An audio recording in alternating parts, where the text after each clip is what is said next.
Hello, everyone, and welcome to the next presentation in your GIS Day lineup. I hope you're all having a great virtual GIS Day. As with all things, it's sad that we can't be together, but it's really awesome that we can have all of these experts in one place at one time. So welcome, everyone.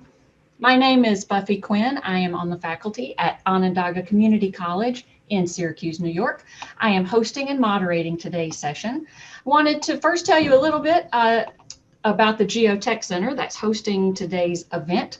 The Geotech Center is funded by the National Science Foundation, and it's there to provide you with resources dedicated to curriculum development, professional development, and other geospatial initiatives such as model courses, conferences, regional workshops, and webinars. And one of the newest additions to the Geotech lineup is virtual office hours. So if you have questions about software, about the technology, hardware, any of your GIS questions can be answered by a resident expert. Okay, let's see. We're going to get started today. I'm going to stop sharing here so we can pass it to our presenter. Okay, our presenter today is Carl Donner. He joins us. He's actually sitting in Northwest England near Liverpool. So this is way past his dinner time. And he is here to talk to us about integrating geotechnologies in European education. So Carl is a consultant, a researcher, and an education specialist. And he focuses on using technologies in teaching, learning, and leading in education. He is the long-term past president of the European Association of Geographers and is the very honored recipient of the UK National Teaching Fellow. That's the highest award an academic can earn from his peers. So welcome, Carl. Take it away. The floor is yours. Thank you very much, Buffy. And I add my welcome to yours, to all the people who are out there in the virtual GIS Day. Isn't it strange being virtual? But some ways nice as well. A little bit less traveling than we used to. I'm going to today introduce you to some of the projects and work we've been doing to help teachers and educators to integrate geotechnology in education. And maybe some of the tools and resources I talk about might be interesting for you to look up. As you can see, the presentation is online. It's available for you to go and have a look at in your own time and space. And of course, you can access the links to the work and so on that we've been doing in Europe to try and spread the word about geotechnology. A few words about my association. My association, EuroGeo, is established in 1979, so it's over 40 years old. It's a association of teachers, geography teachers, teachers of geo at all levels. But we offer also something special. We relate to policy matters. So we try and take the geo into the policy areas in the Council of Europe, the European Parliament, and more recently in the United Nations. And just to give you some ideas of what that involves, dealing with things like migration and environment, human rights and democracy. I'm vice chair of the Education Commission at the Council of Europe, and I've just been leading a working group on the digital citizen and the rights of our rights online. Council of Europe is 47 countries. And we've also been working in the European Parliament. We've been trying to deal with policy, things like landscape and climate change, the importance of protecting our landscapes. They're very, very precious. And of course, climate change. We've also worked on the Sustainable Development Goals and Rio +20. And at the moment in the UN, we're working on smart cities and Habitat 3, all of this with a geotech perspective. And I was at COP21 in Paris when they agreed the climate goals. So it's really interesting stuff, and it shows the importance and value of geotechnology, but also the importance of education. We subscribe to Geo for All, giving all students, all young people access to geospatial education. We have a bi-monthly newsletter with lots of updates. Occasionally we put news from the Geotech Center in there. We have a book series called Key Challenges in Geography, And the first book was called Geospatial Challenges in the 21st Century. We have our own open access free journal, European Journal of Geography, where we publish 4, 5, 6 issues a year with academic research and papers, taking the work of geoscientists into policy. And we have our conferences every year. The next conference, we hope, COVID allowing, will be in Madrid in 2021. We postponed our conference from 2020, which had to be cancelled because of the COVID virus. It will now take place in April in 2021 with the theme Sustainable Development for All. So that's a little bit about my association and the work we're doing. Eurogeo's had a lot of projects over the years. We've been going about 35 years worth of funded projects working on geotechnology. Some of them have been related to networking, raising awareness, like we had a project called digitalearth.eu, trying to develop geotools in schools, high schools, and other projects have been associated with development and research. And what I want to do today is to talk you through some of the projects we're working on, or we've been working on recently, and we're working on, currently working on, to deliver some outcomes, hopefully, for educators in the future. And please feel free, it's going to be rather a quick tour through the projects. If you've got any questions about any of them, please don't forget to use the chat area. Hopefully we'll have time at the end to answer them with you. So here are 6 projects that we're working on in schools right now. And I'm going to go through these projects quite quickly because they contain, I think, an interesting array of resources and tools and ideas for teachers and educators working at high school or community college level. The first one is called the GI Learner Project, and it deals with spatial thinking, the spatially literate student, trying to deal with the habits, making the spatial concept something of a natural thing. So the kids can practice spatial thinking in an effective and informal way, but they're also being critical to what the data and the information is telling us. Those were the ideas of spatial thinking in GI Learner. The project itself produced a literature review on spatial thinking. We reviewed most of the academic papers that were around there about 3 years ago, and produced a report which you can download from the GI Learner website. And based on that review, the project team came up with 10 geospatial thinking competencies, which we believed every student should have when they leave school, when they leave high school. Some of them are fairly simple, or had a simple perspective, up to a more advanced perspective. And these spatial thinking competencies, we took around to a lot of conferences around the world and engaged with lots of people to try and, have we missed anything? So we came up with these 10 competencies. And again, you can find out more about these competencies on the GI Learner website. I'm not going to discuss them, but we felt that these were the 10 critical things that every student should have by the time they leave high school. And the project aimed to create a learning line for the kids to be able to develop and improve their education on those 10 competencies. So a learning line is basically starting at K7 and working through to K12, working on these 10 competencies so that by the time the kids left school, they would be able to be competent and critical spatial thinkers. For example, here's an example of a learning line. The first level might be a perception and a knowledge of something. Level 2 would be able to analyze something. Level 3 would be able to look for connections or structure. And level 4 would be, level 4 would be to be able to apply the competence in another context, probably connected with problem solving. And so that would be an example of a learning line that kids would be able to do in school for different areas, specifically using geotools, geographical information tools, to help them develop it. Now, our project, we work with 6 schools across Europe, in different countries and in different contexts and different cultures. And it was the teachers who created teaching materials for their pupils for the 6 years of study, K7 to K12. And all these materials are on the website gilearner.eu. And these materials were evaluated by the pupils. So the pupils did the work, they found all the bugs and the mistakes in them, and they corrected them, and they also evaluated them. So it was a very interesting concept to have the pupils, the students, involved in the creation of the teaching resources.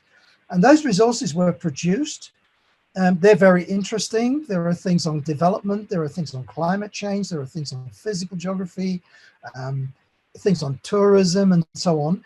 But basically the exercises and materials are all there and designed to improve the spatial thinking of the students. Those materials were also translated into the different languages of the project, including one of our partners was in Spain, in Madrid. The project outcomes, therefore, were maps. The kids made city tours using various GIS tools.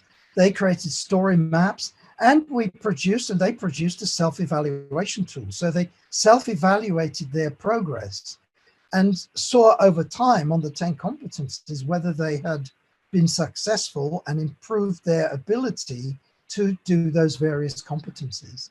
And the kids really were great because they were our supporters. They were also very critical of the work that their teachers had produced.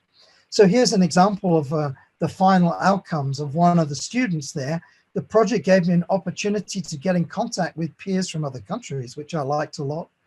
It's new to me to test learning materials, a very interesting way of learning. That was just one example of the outcomes or the comments of what the students said. So the GI Learner resources are all available already in multiple languages. And at the end of the project, the lessons we learned, we put into a geopolicy document. And this document was specifically for the ministries of education in different countries so that they could understand what we had learned as a basis of the project. And the policy document and the project itself has been awarded a prize by the European Commission as being one of those projects with the greatest potential impact for changing, transforming education in high schools in Europe. So visit it if that's of interest to you, the GI Learner project. And we've got a follow-up project called GI Pedagogy, which started about 8 months ago, which is about how best to teach GI science in education.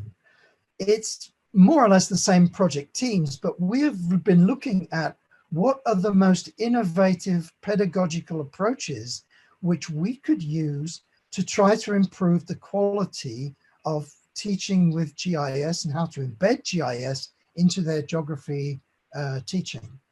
And GI Pedagogy, as I said, it's a project that started very, very recently. We've been reviewing innovative pedagogies that are out there. And here this slide shows you Rosenshine's pedagogy. Very, very interesting development.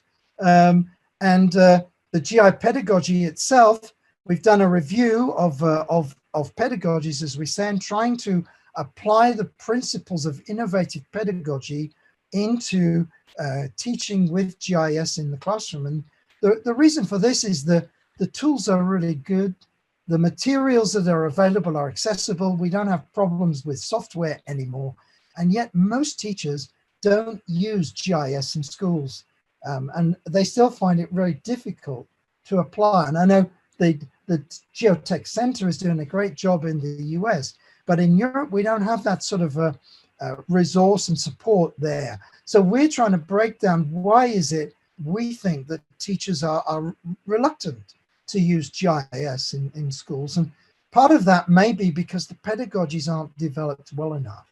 So we've undertaken a literature review looking at the pedagogical approaches, and we've been looking at things like sequencing and questioning and reviewing in terms of pedagogies. And we're about to start to develop some resources and tools for teachers to integrate into their classroom practice to try and support them and help them to bring geotechnology into their classrooms. Okay, the next project we've been dealing with is, it connects with open data. developing digital data, or the D3 project, developing digital data literacy. And this project's about open data and digital skills and trying to get young people to have access to the data and have the abilities to be able to use that data to engage critically with what's going on in their local area. Again, this is a new project, a project we just started. And so we've been looking at opportunities inside the school curricula where data could be used to support the learning of students. We plan to create a teacher development course on the use of open data, and there will eventually be a teaching toolkit. So far, what we've done is looked at the qualifications and tried to see where are the opportunities to integrate data in high schools, and what are the interesting data tools and data sets that we might be able to encourage teachers to use. And these will soon be published on the D3 project website. Then we'll create a teacher development course to train teachers in the use of data and integrating it into their subject, and eventually a toolkit and some case studies of the work that teachers have been doing. So we hope to develop these project outputs. We already have a database of about 300-400 very interesting open data sets. Some are global, some are local, some are regional, some are national, but we've been gathering some really interesting developments. And we also have what's called a start of a D3 toolkit, some suggested tools that teachers could use to access, display, and integrate data into their classroom. And I don't just mean GIS, I mean other types of tools that would help teachers to be able to integrate the data. And that's got us into looking at where does open data fit in education? Because in Europe, we have, like you, we have open data, and the availability of open data is increasingly growing. So we're very keen to try to educate the kids about the potential of having data and how you can use it to make good decisions about the way you want to live.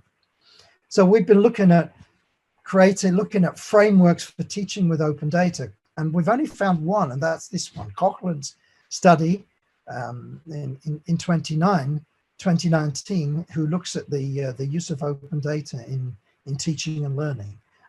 So at the moment, we're trying to make sense of what the opportunities are in the hope that we can then develop a framework for teachers to use. And we uncovered, for example, the Open Data Charter, which is a non-profit organization looking to encourage the use of open data, and been in touch with them and contacted them, and now we're working with them to look at education and the opportunities that might come in the future. A third project we're involved in is called Geocapabilities, and Geocapabilities has been going, it started together with the AAG in phase 1, and we're currently in phase 3, and Geocapabilities is about helping teachers understand what is powerful geographic knowledge. What are the powerful messages that we need to convey to kids when we're teaching? And then what are the powerful tools and technologies that we can use to help the kids get access to that information?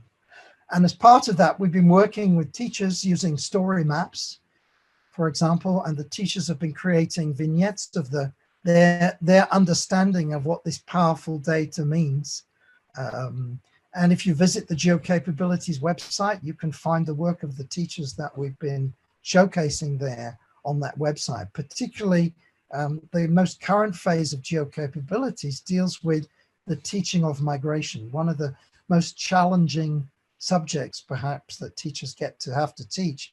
And some of our European teachers have been trying to unpack what is it that's the powerful messages that they need to get across to their kids about teaching a complex subject like migration, and then what are the tools you're going to use to deal with it. A further project we're working on is something called the Atlas of European Values.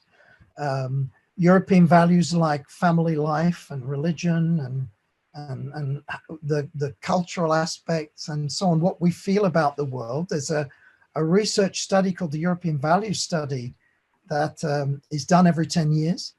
And we've been working with them to try and make their study more accessible to schools and education. So we are creating a digital desktop and a mapping tool to map those values. And then the kids can compare how they feel about certain questions with what other groups of people feel about them.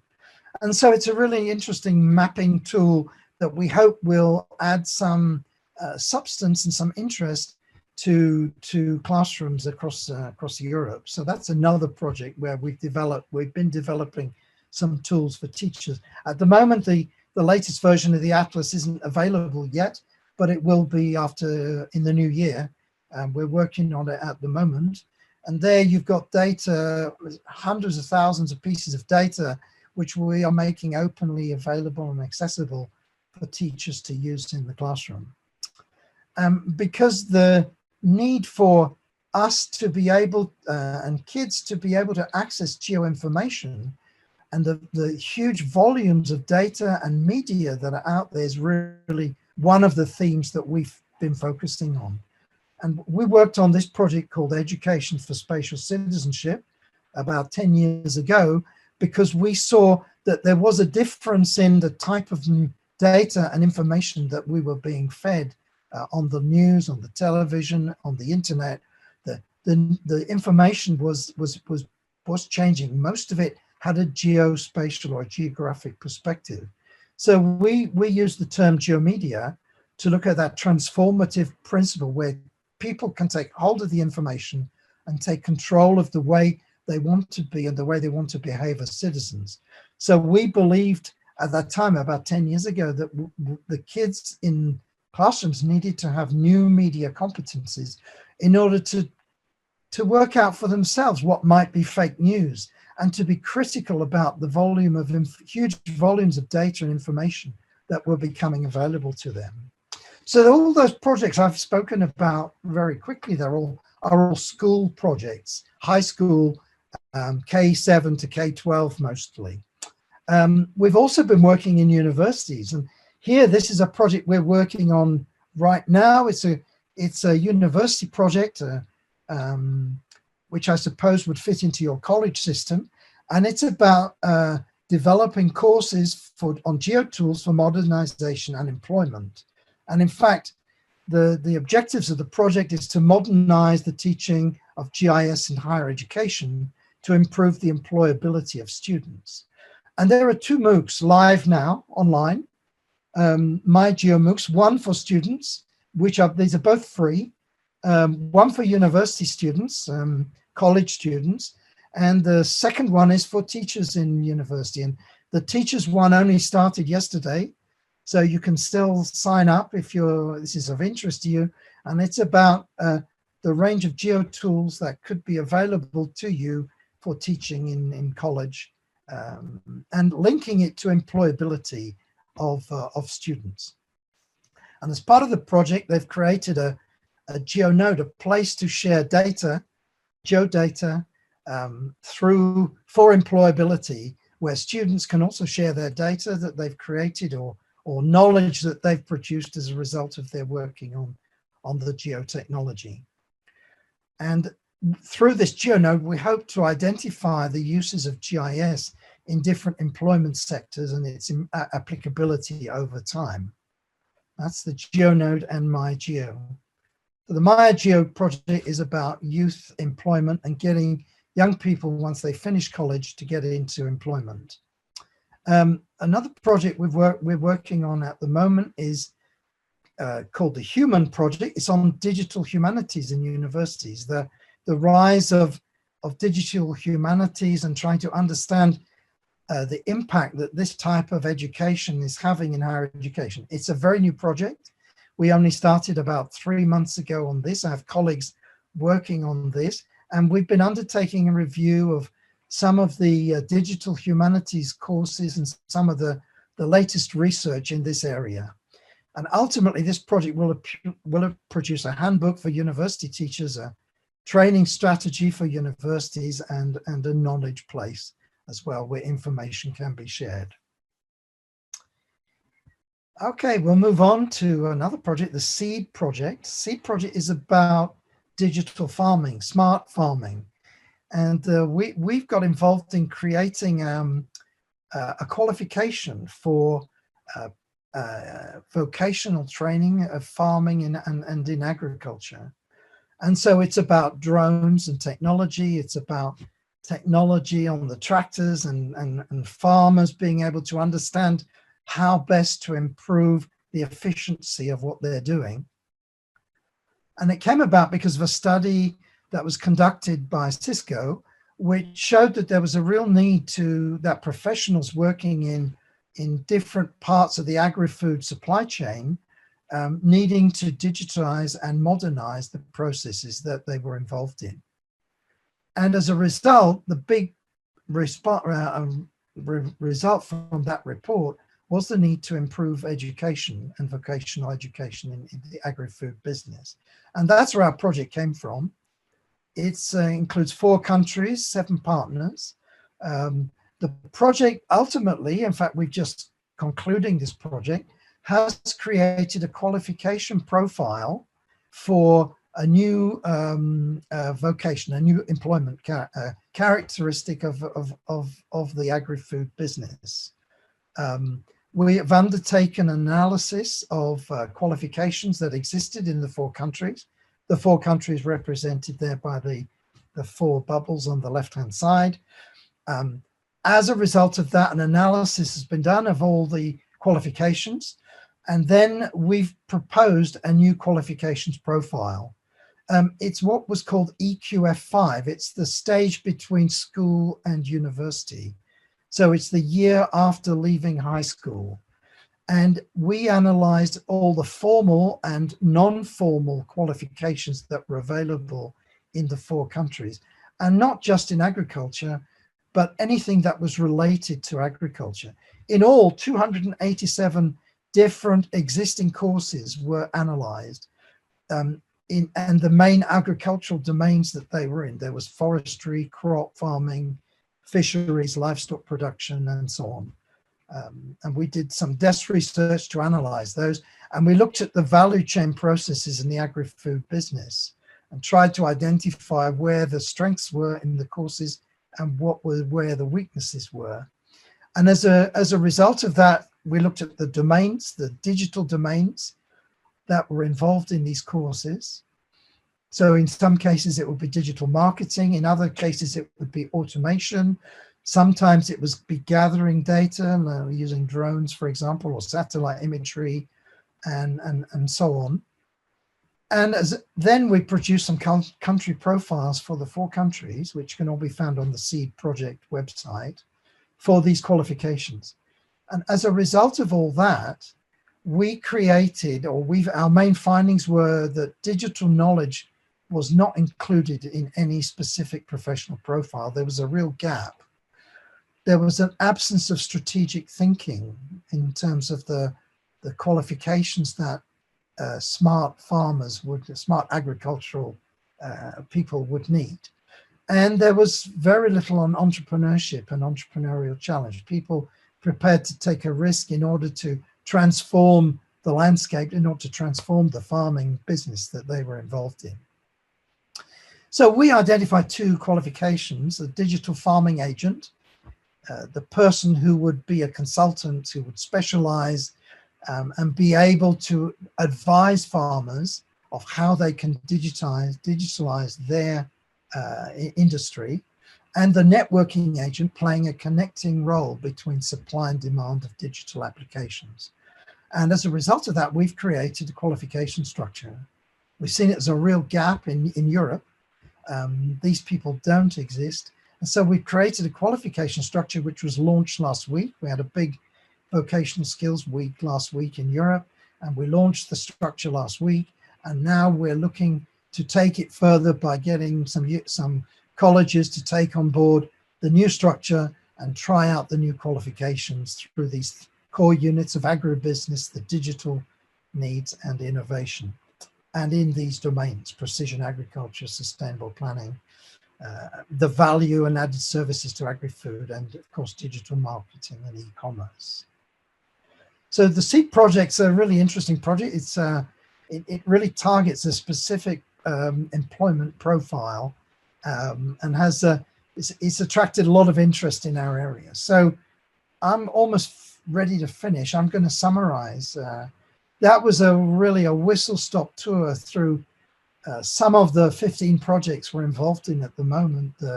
As you can see, there's a huge broadness to them, from the digital smart farmer to high schools and spatial thinking. So we've got this huge spectrum of areas that we're working in.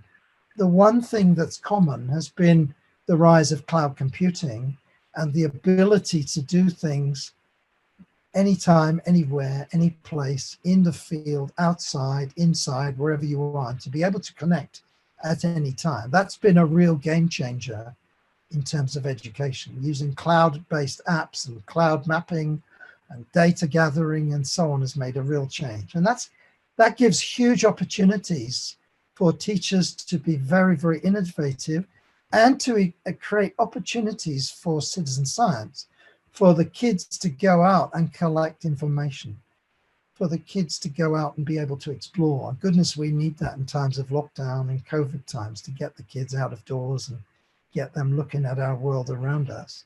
And of course, the cloud means that every student can access at any time. They'll all have their own devices in some way. And that access anywhere learning is what I believe the future of technology and geotech brings us. And these ideas from a head teacher in The Guardian in 2013. And he was predicting where we are today. That was 7 or 8 years ago.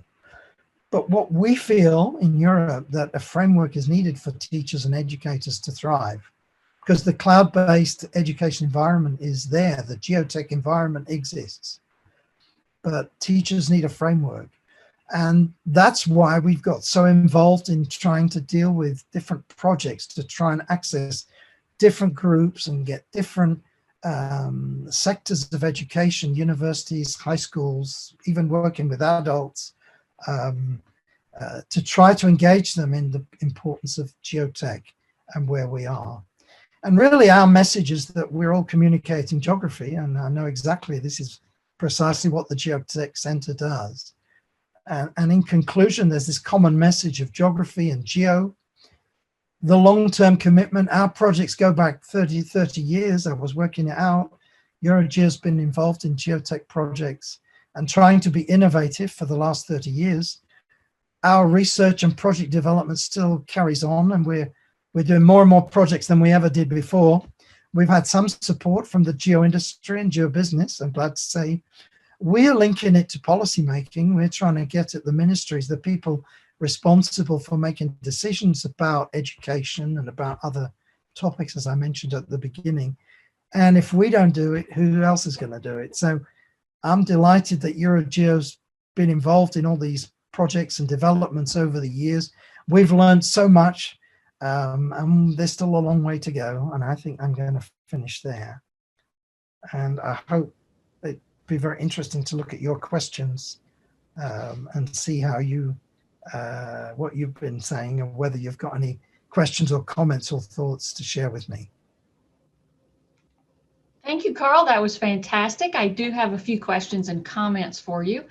First, let me say that bit.ly link that appears here on the screen right now, I put that in the chart. You can, or in the chat, sorry. You can go there and see a copy of this slide presentation with all of the links.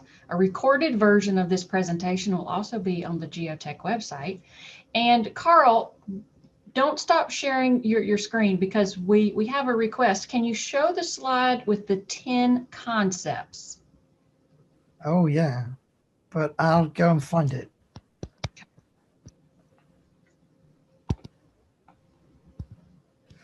Okay, let me see if I can find it. Yeah, the spatial thinking concepts. Yes, I thought that would give, I deliberately didn't talk about them because I thought that would give some, there we go. Well, you are doing very good on time if you'd like to spend some time on that. Okay.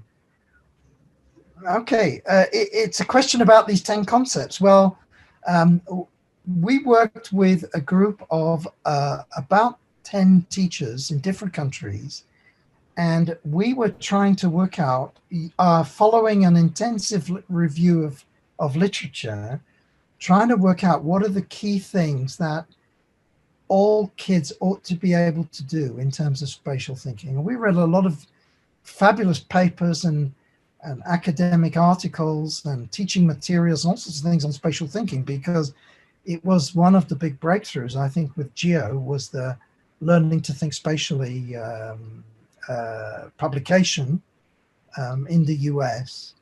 And based on this, a group of us sat down for a weekend and tried to figure out what are the key competencies that every kid ought to have by the time they leave school in order to be able to express and present spatial thinking in their own way. And this is what we came up with.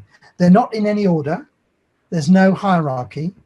And each of these will have different levels. So you'll have a basic level, critically read and interpret a map, for example.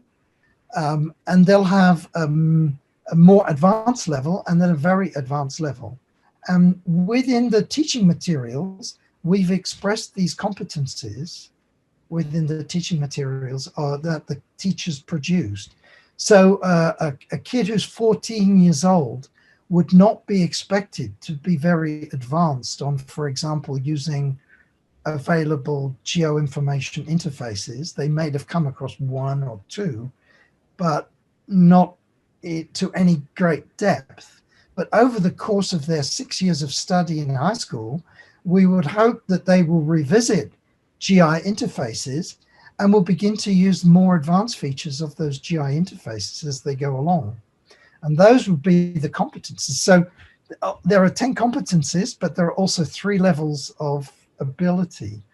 And if you go onto the GI Learner website, you'll find there are various academic research papers that we've produced on this. And we've tested, we sent these competencies out around all the major academic conferences. We published a paper which was peer reviewed. We had some follow-up articles and so on. And we adjusted the competencies as we went along. It wasn't this is it and we'll leave it. As people came up with new ideas, we edited and amended these competencies. And I'm sure there'll be other things to be added. You know, this is work in progress, these competencies. And in particular, there are some competencies that would be done more or less straight away in K7. So we would expect kids to be able to read and critically interpret a map, but they probably wouldn't deal with 8, examine interrelationships, until later in their studies. So speaking of studies, Carl, we have another question, and it sounds like it might be from a student. It says, I'm hoping to further studies in Germany in the future. So right. What do you think geospatial education in Germany is like? What could this person expect? Yeah, there's a couple of leading universities in Germany in geospatial education. I can't really give them a plug, can I? Sure. Now there are some good universities in the German-speaking countries. I, for example, spent a number of years working as a sort of an academic, a teacher and a project manager at the university in Salzburg in Austria. It's not in Germany, but it's German-speaking. And they are I think they're one of the leading European geospatial universities, but there are others. There's Munich. There are, there are many good universities. The thing to do is to go online, look at the courses that they're offering. Will they teach them in English? Unless your German is good, it's tough to learn in a second language. I would also add, but yeah, there's some of the universities in Germany and in Austria are European leaders in terms of geotechnology. And just look at the range and spectrum of courses that they offer. How big are they? And are they researching, and is their research available? Can you find things that are interesting that they're doing? So I think it's a bit of a desk-based research to try and find the best place for you. So a follow-up to that is he says he's been in touch with Humboldt and his German is fine. Oh, right. Well, then he's already been in touch with one of the leading universities. So yeah, Humboldt. And there's University. another question here in the next few minutes. Are there ways for teachers to get actively involved with any of the EuroGeo projects? Oh, yes. People can contact me. We're always looking for teachers who want to try things out. But also all the materials I mentioned in the projects that we do, they're all publicly open and available. None of this has to be paid for. You can simply download it. So for example, we have some of our projects, we have open Moodle-based courses that you can do. The courses are available. They're open and accessible. You don't need a username.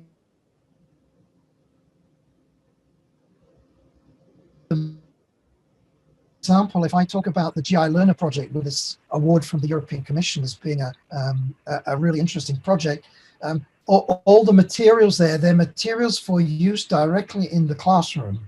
And these are teachers of geography and similar subjects who have created the materials based on the competencies that you see here. The teachers created the materials to teach the subjects that they were teaching in their classrooms from K7 to K12.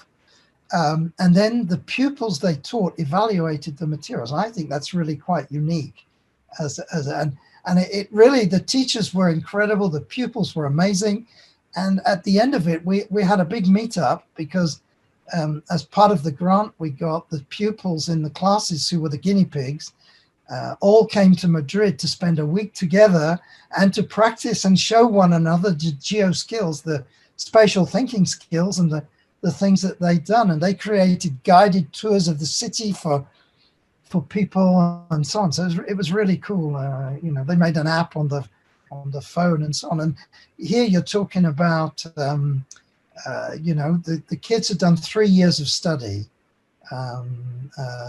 learning the skills and so on. These are geospatial thinking competencies. So I can certainly strongly recommend you download, or you get to look at and download those resources. And they've been tested by the world's best testers. The kids are the best testers of educational materials. They'll find a way, through it. The only thing that might have changed is the versions of GIS tools like story mapping and ArcGIS and so on have changed since those materials were published about 2 years ago.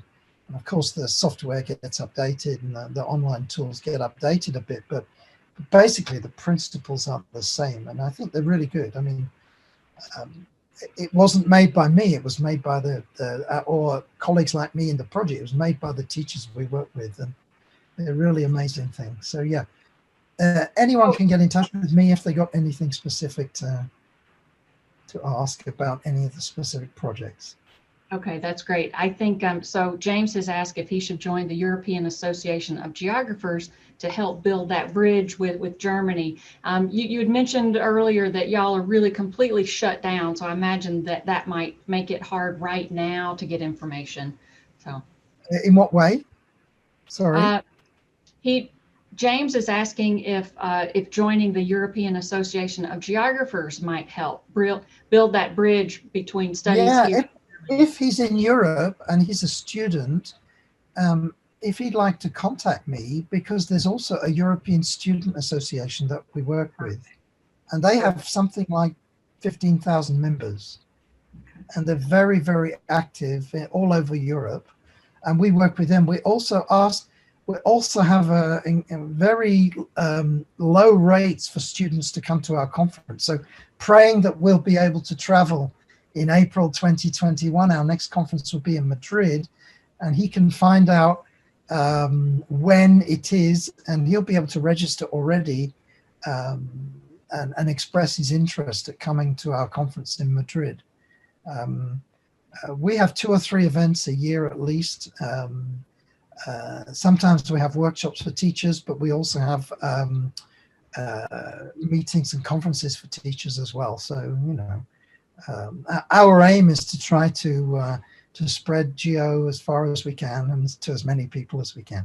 Follow us on Facebook and follow EuroGeo on Facebook and Twitter and LinkedIn and all those places. We've got about 25,000 people following social media and various platforms. And the other thing you can do is sign up for our newsletter, because we have a bi-monthly newsletter that goes out free, telling about what things we're working on and what new publications and things like that. All right, Carl, that gets us perfectly to the end of our allotted time here for the presentation. I really appreciate your being here, some great interaction with the attendees. If you have further questions for Carl, especially there are a few things still out there about some collaboration on projects, you can get in touch with him directly. His contact information is in the link that I put on the chat. And again, this will, right, it's right there. So Carl, thank you so much. I appreciate everyone's attention and interaction, and have a great rest of the GIS Day. Yes, enjoy GIS Day. Happy GIS Day, everyone. Bye, everyone. Thank you.